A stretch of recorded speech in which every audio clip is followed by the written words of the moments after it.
आणि नागपूरच्या दीक्षाभूमीवर सुद्धा भारतरत्न डॉक्टर बाबासाहेब आंबेडकर यांच्या जयंतीचा उत्साह पाहायला मिळतोय।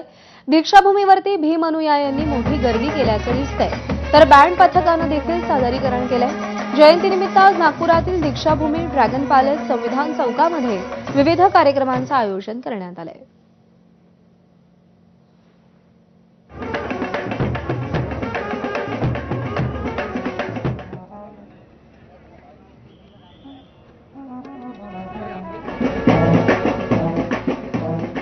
तुषार कोहळे आपले प्रतिनिधी आपल्याला अधिक अपडेट देतील।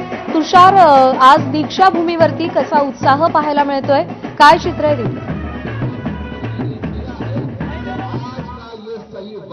निश्चितच परमपूज्य डॉक्टर बाबासाहेब आंबेडकर यांची आज 134वी जयंती आहे आणि दीक्षाभूमीचं हे दृश्य जर बघितलं तर बाजूला आपण बघू शकतो की समता सैनिक दल आहे जे डॉक्टर बाबासाहेब आंबेडकर यांनी स्थापन केलं होतं, त्याचं पथसंचलन ते सध्या सुरू असल्याचं आपल्याला पाहायला मिळत आहे। आणि सोबतच दीक्षाभूमीचं जर काही दृश्य बघितलं तर सकाळपासून आंबेडकरी अनुयायी मोठ्या संख्येने दीक्षाभूमीला दर्शनासाठी येताना आपल्याला पाहायला मिळत आहे।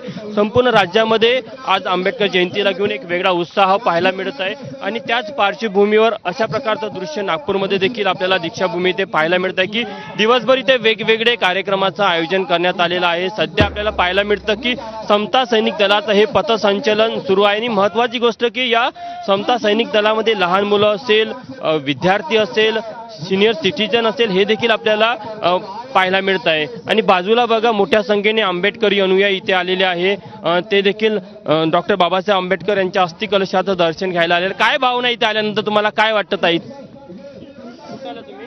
इथंच नागपूरवरनंच आलं जे आपल्याला बाबासाहेबांनी जे सांगितलं, जर आपण ह्या दारिद्र्यातून निघू शकतो, बाबासाहेबांनी सांगितलं जे विचार त्या विचारांना आपण जर चाललो तर आपण ह्या दारिद्र्यातून निघू शकतो। बाबासाहेबांनी एवढं मोठं केलं। दीक्षाभूमीला आल्यावर किती प्रेरणा मिळतात? स्फूर्ती मिळते का, आनंद राहतो। सर्वांनी एकत्र येऊन अभिवादन करायला पाहिजे, सर्वांनी एकत्र येऊन एक जल्लोष, एक उत्साह निर्माण करायला पाहिजे ते येऊन, हा माझा संदेश आहे। कुठनं आले तुम्ही?